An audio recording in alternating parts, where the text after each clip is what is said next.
Chairman, distinguished delegates, ladies and gentlemen, good afternoon.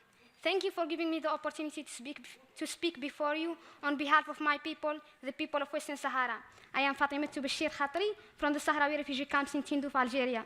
In 2017, I graduated from Luther College, a small college in northeast Iowa, with a bachelor's degree in computer science. I was fortunate enough to secure a job at the Winneshiek County, Iowa, as IT specialist. Proud while I stare at my achievement, sadly at the same time, I am saddened and dispirited when I see the plight of my people who still cry out to the international community for help. It is such a shame that France, a permanent member of the UN Security Council, which claims to be the land of freedom and equality, have constantly backed up and blindly supported Morocco in the UN against Western Sahara. I am here again to appeal to you to end the Moroccan illegal occupation of my country, Western Sahara, hence giving the people of Western Sahara the long-deferred promise of the right to self-determination. Like many Sahrawi of my age living in Algeria, I was born and raised in a refugee camp. Our parents fled the Moroccan occupation to Algeria, where they have been living as refugees for about 42 years. 42 years. Under the Moroccan occupation, the Sahrawi people are being oppressed and the resources are being exploited.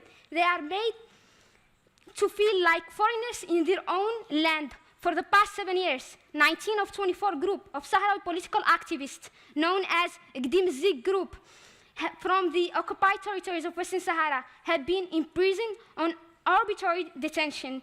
If our voices are being silenced by imprisonment, who else will speak for us? Ladies and gentlemen, who else is going to speak for us? A question that should move your will. It is discouraging and painful to call myself a refugee, while I still have a land I call home, which according to the Moroccan government does not belong to me as a Sahrawi. Carrying a flag knowing that it has no seat in this building, and singing a national anthem that gives me the illusion of freedom. Ladies and gentlemen, my wish is not to stare at my children and tell them to take responsibility and fight for the freedom of their people, like my parents and the parents of many young people in the refugee camps have done, but to stare at them and tell them, this is your country to build. This is your country to build, Western Sahara, of course. In response to the accusation made yesterday that associate the Sahrawi people in the refugee camps with terrorism, I would like to clarify that we are a very peaceful people, asking for our freedom. You can also visit the refugee camps, please. When we talk about terrorism, we should talk about terrorism by Moroccans in Europe, London, Paris, Barcelona, Brussels, and Finland, and the list goes on. Not the Sahrawi people, and the terror and the fear the Moroccan government puts on us under its occupation.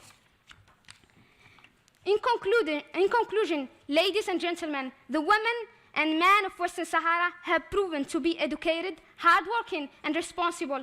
They have transformed a desert into one of the most organized refugee camps in the world. You can also check. Why not giving them the right to self-determination and end the Morocco illegal occupation? I also request France to consider its position with Morocco on issues regarding Western Sahara.